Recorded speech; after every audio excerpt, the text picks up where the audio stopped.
Bom, agora vamos dar uma olhada a respeito dos tipos de dados que nós podemos atribuir às colunas das nossas tabelas no banco de dados relacional. Esses tipos de dados podem se alterar dependendo do banco de dados, do sistema de banco de dados que você está utilizando. Por isso eu tomei como referência o que a gente vai utilizar no nosso curso, que é o MySQL, certo? Ou MariaDB também. Então, o que a gente tem aqui são os tipos de dados numéricos, o tipo de dados de texto, o tipo de dados de data também, nós vamos entender como eles funcionam, tá bom? Então, vamos lá. Primeiro, os tipos de dados numéricos.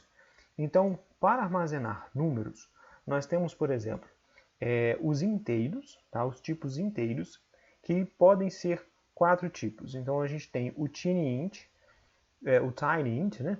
Que armazena 1 byte, né? Então a gente sabe que 1 byte são o quê? 8 bits, né? Então ele vai armazenar uma sequência aí de 8, certo? Ok. Depois a gente vai entender uma coisa importante a respeito desses tipos numéricos.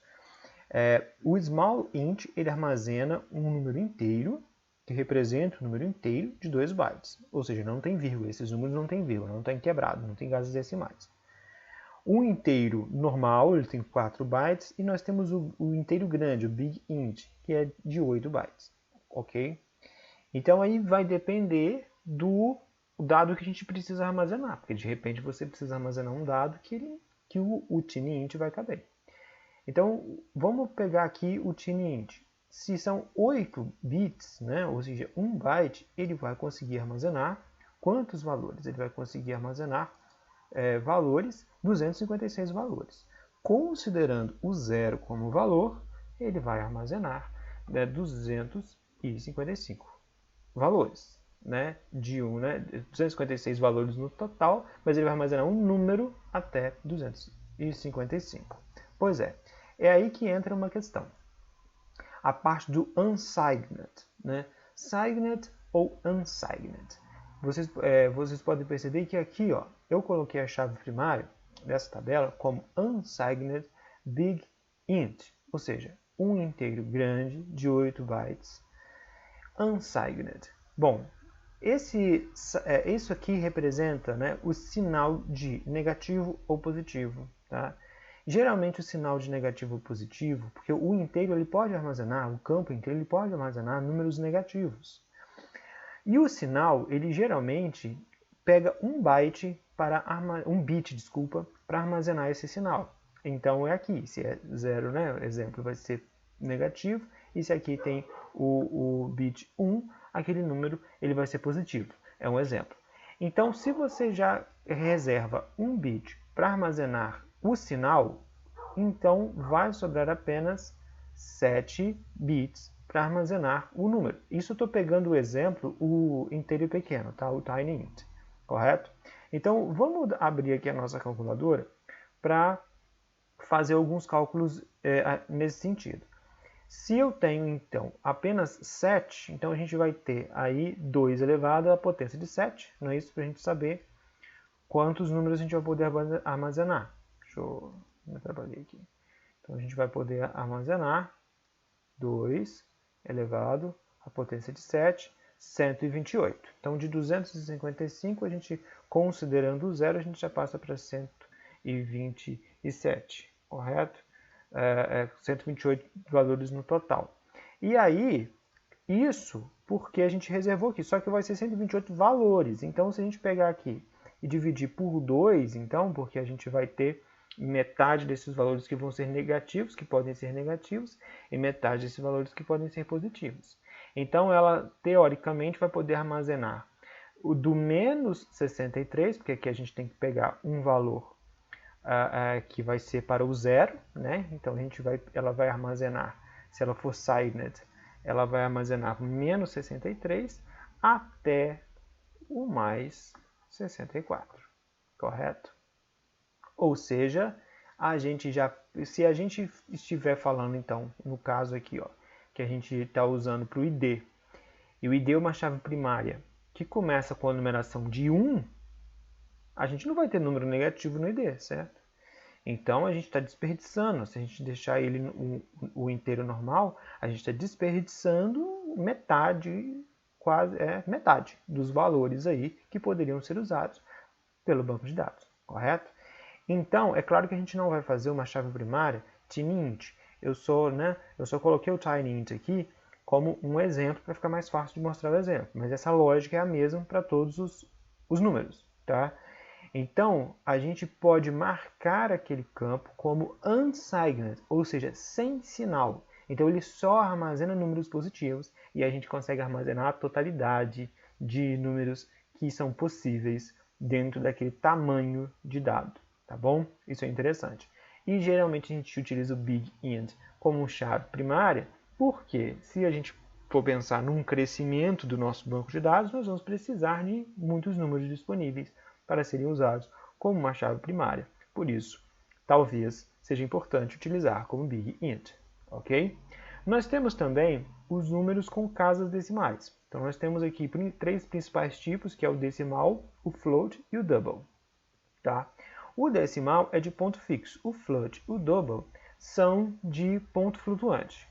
Como assim? Né? O ponto fixo, a gente diz quantas casas decimais nós queremos e quantas casas antes do ponto nós queremos armazenar. Tá? Então, a gente precisa fornecer esses dois valores na hora de criar a nossa tabela no banco de dados. Tá? Então, por exemplo, se a gente definir 9,2, a gente está dizendo que a gente pode armazenar 9 algoritmos, que a gente quer armazenar no máximo, né? Não precisa ser 9, mas no máximo de 9 algoritmos antes da... Deixa eu separar aqui para ficar mais fácil isso. Antes da vírgula, né? E 2 depois da vírgula. A gente pode usar isso daqui, por exemplo, para trabalhar com preços de produtos numa tabela do banco de dados de produtos, né? Products. E aí a gente põe lá o price e coloca lá que ele é um decimal de 9,2 ou de 10,2 ou de 11,2. Depende aí do que você acha que vai, até onde você acha que vai os preços dos produtos que vão ser trabalhados aí no banco de dados que você está fazendo, ok? Já o float e o double, float de 32 bits e o double de 64 bits, eles também armazenam números fracionados, mas eles armazenam números de pontos flutuantes. Então isso significa o quê? Significa que para o float e para o double, se você fizer uma divisão lá que der uma dízima, ele vai armazenar muitos, enquanto couber os números depois da dízima. Então, da vírgula. Né? Então, deu 45, 4, ele vai armazenando. Ou seja, porque ele não tem um número de casas decimais fixas. A vírgula é de ponto flutuante. Isso para o float, isso para o double. Então, se você está trabalhando com algum tipo de dado que isso é importante, né? Então você vai utilizar esses dois, um desses dois. Se não, se você está trabalhando com preço, trabalhando com altura de pessoas, enfim, alguma coisa, algum dado que as casas decimais devem ser fixas, aí você vai utilizar o decimal, correto? Bom, passando agora para os tipos de texto, tá? Você tá aqui. Tipos de texto, tem o tipo de caractere, tem o tipo, mas eu vou focar aqui nesses dois tipos aqui que são os mais utilizados, tá? É o varchar e o text. O varchar, ele é uma string de caracteres, ele determina uma string de caracteres. Então você determina um tamanho, por exemplo. Aqui se a gente está trabalhando com o endereço, por exemplo, eu coloquei aqui que ele é um varchar 50, ou seja, ele armazena uma string de até 50 caracteres. Já o número, eu coloquei que ele é uma varchar de 5. Mas por que você colocou varchar, né, caracteres, num campo que se chama número? Bom, pessoal, quando a gente imagina número de casa, por exemplo, número de residência, nem sempre ele tem só número. É muito comum o pessoal indicar lá 79 fundos, põe um F, né? Ou sem número, é SN, ou 38B, 38A. Então, por essas questões, a gente coloca o número de endereços não do tipo número, mas do tipo caractere, para armazenar ali também um caractere, caso seja necessário. Então, o varchar ele tem um tamanho fixo, tá? Ele tem um tamanho máximo fixo, tá? Significa que se a gente definir aqui a rua como 50, mas o cara digitar uma rua com um tamanho de 20 caracteres, vai cadastrar só 20 caracteres, ele não vai ficar ocupando mais espaço no banco de dados, mas vai caber até 50. No caso do text, ele é um tipo também de texto, ele é um tipo de texto elástico, ou seja, pode ser de um caractere até um sem fim, um número sem fim de caracteres, tá? Mas é claro, então eu vou colocar tudo como text porque eu não vou precisar me preocupar. Não, não é bem assim, tá?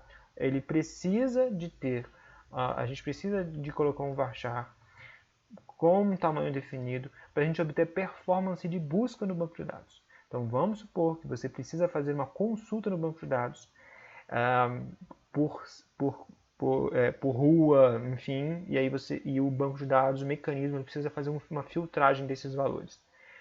Com um número de caracteres fixo, ele consegue se organizar melhor, criar índices e fazer essa consulta de uma forma mais performática. Se você diz que o campo é text, que é um tamanho muito variado, isso pode dar um trabalho maior para o banco de dados, ou às vezes até nem executar a consulta, dependendo, né? Então ele tem usos mais específicos, tá bom? Então esses são o campo tipo texto. Aqui aconteceu a mesma coisa também com o CEP, ó. Eu coloquei ele do tipo texto, né, varchar de máximo 9 caracteres.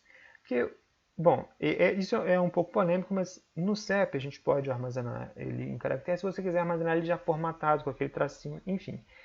Não é uma obrigatoriedade, que ele também é um número inteiro, você poderia colocar um número inteiro. Mas, às vezes, para facilitar, a gente põe o texto ali e armazena ele com tracinho. Enfim, isso aí é uma decisão que precisa ser tomada, ser discutida e tomada. Cada um, às vezes, tem um jeito, cada um gosta de trabalhar de um jeito. Isso aí às vezes, quando há uma equipe, é discutido e tomado na equipe como vai ser o armazenamento desses dados mais eficiente, de forma mais eficiente. Bom, e nós temos aqui o tipo data, tá? Que tem algumas questões importantes para serem entendidas. Então a gente tem o tipo timestamp, datetime, date e time separados, tá? Bom, qual é a diferença? O tipo timestamp, ele é uma contagem dos segundos desde 1º de janeiro de 1970 a 0 hora UTC, tempo relativo que pode ser corrigido. Como assim? Então, os caras tinham um problema muito grande, né, a respeito de armazenamento de tempo em banco de dados, que era o seguinte: alguém cria um sistema que esse sistema está na internet, né, e a gente pode disponibilizá-lo para o mundo inteiro. Né? Então, o cara acessa o seu sistema do Brasil, horário de Brasília. Já um outro cara vai acessar o seu sistema lá do Canadá, horário de Canadá, de Montreal. E o outro acessa da Austrália, o horário da Austrália, de Sydney. Enfim, que são fusos horários totalmente diferentes. Então, no seu banco de dados, por exemplo, pode estar ali o registro, aconteceu uma coisa, um pedido. O pedido entrou no seu banco de dados, tal dia, tal hora, no UTC. O que é UTC? Universal Time Coordinates, né? Ou seja, coordenadas universais de tempo. É tipo GMT, que é o meridiano de Greenwich, a 0 hora, né? Onde não tem fuso horário nenhum. É o marco zero do tempo. Né? Lembra das suas aulas de geografia. E aí, por exemplo, Brasília fica menos 3 horas do UTC. Né? Já Londres fica 0 hora no UTC. Se for horário de verão lá, porque lá tem horário de verão, vai ficar mais 1 hora no UTC. Então é isso. Né? Só que armazenar no banco de dados, certo? A forma como a gente entende a data, então eu vou colocar aqui uma data tipo 20 de janeiro de 2021, às 14h35 minutos e 12 segundos, certo? Agora vamos imaginar uma outra data, aqui 12 de fevereiro de 2021, às 14 horas e 56 minutos, enfim, não importa isso daqui. Bom, qual evento aconteceu primeiro? O que aconteceu nessa data ou o que aconteceu nessa data? Aí você fala, óbvio que é essa data. Pois é óbvio pra gente, pro ser humano. Para o computador não é. O computador precisa quebrar isso daqui em partes, pegar a parte que representa o ano, fazer uma comparação com esse ano, e depois quebra a parte, pega a parte que representa o mês, enfim, ele vai fazendo esses cálculos. Isso é trabalhoso, né? Ele precisa rever isso todas as vezes, e a coisa pior ainda é quando você manda o computador soma 1 dia e 12 horas nessa data aqui. E aí ele precisa, enfim, os cálculos, ele faz o cálculo? Faz o cálculo, mas ele perde em performance. Aí os caras pensaram assim, poxa, assim não dá. Vamos pensar numa forma de armazenar o tempo que alguma coisa aconteceu, o momento que alguma coisa aconteceu, em número inteiro. Então eles tiveram o marco zero. O marco zero foi 1º de janeiro de 1970, que ali começou a contar 1 segundo, 2 segundos, 3 segundos e a juntar todos esses segundos. Se a gente já tem um site aqui, ó, The Current Epoch Unix Timestamp, né? Aí aqui a gente tem, ó, cada segundo acrescenta 1 aqui no timestamp. Ele já está nesse número todo aqui, correto? E a contagem dele começou lá aqui, ó, 1º de janeiro de 1970. Já está aqui, certo? Se você quiser fazer uma conversão, ele joga aqui e ele vai te dizer qual é a data. Então ele armazena a data em um número de segundos, ele armazena a data no número inteiro. Assim ele consegue somar, subtrair e ok, tá? Então o timestamp, o MySQL, ele armazena assim. Ele armazena nesse formato de dado a nossa data. Porém, para facilitar a vida do programador, ele exibe, embora ele armazene dessa forma, na hora que a gente faz a busca, ele retorna ela já formatada de uma forma que a gente entende, que é dia, mês, ano, hora, minuto, segundo, tá? Então aqui, desculpa, gente, errei, não é dia, mês, ano, é ano, mês, dia. Troquei. Dia, mês, ano é no formato brasileiro, né? Ele coloca aqui no formato de banco de dados, é ano, para 4 dígitos para ano, 2 dígitos para mês, 2 dígitos para dia, 2 dígitos para hora, tá? RH, 2 dígitos para minutos e 2 dígitos para segundo, ok? É assim que ele vai nos retornar. E aí, então, voltando àquele problema lá das pessoas que acessam, se no seu banco de dados está registrado um tempo, né, nesse formato aqui, na hora que o cara do Canadá abrir lá, na hora que o cara de Brasília abrir, por exemplo, do Brasil com o horário de Brasília, ele vai pegar 3 horas, fazer dedução desse tempo para exibir os dados para o cara de Brasília. Lá no cara da Austrália, ele vai somar lá tantas horas relativo ao cara da Austrália e assim por diante. Então é mais fácil. É um tempo relativo que pode ser corrigido de acordo com o fuso horário, por exemplo. Tá? Isso é timestamp. Correto? Então a gente armazena nesse tipo de dado, né, com esse tipo de dado, coisas que aconteceram. Por exemplo, o cliente pagou o pedido. Em que momento ele pagou? Eu não coloco a data, porque a data ela é fixa no fuso horário, no momento, né, no lugar do mundo que o cara está. Mas eu preciso de uma data que pode ser corrigida, né? Porque um evento acontece às 3 horas da tarde, aqui no Brasil, horário de Brasília. Mas no momento que aconteceu aqui, era 3 horas da tarde aqui, certo? E 6 horas da tarde lá em Londres. Isso precisa ser corrigido quando esse dado viaja por outros lugares, não é mesmo? E dentro do Brasil mesmo nós temos diversos fusos horários, 4 fusos horários, né? Então é importante a gente utilizar o timestamp. Já a datetime, ele armazena nesse formato aqui, né? Só que é um formato fixo, ele armazena desse jeito. E ele armazena data e tempo desse jeito, tá? E a data, só a data, também fixo, e o tempo, só o tempo nesse formato, também fixo, tá? Time. Bom, e quanto que a gente usa então? A gente só vai usar esses formatos aqui embaixo, né? Quando você tem um dado que não necessita de correção. Por exemplo, qual a sua data de nascimento? Aí não é um timestamp, é a data mesmo, só a data, né? E aí não precisa eu acho que raramente alguém vai pedir, a não ser que você esteja fazendo um mapa astral da pessoa, que é o horário que a pessoa nasceu, né? Então a gente vai definir lá a data de nascimento, um tipo date. Aí ele não precisa ser corrigido, né? E muito bem. Então é isso. São esses os tipos de dados que a gente pode utilizar. Esse vídeo já ficou um pouco longo. No próximo vídeo a gente vai ver um pouco sobre um relacionamento de muitos para muitos.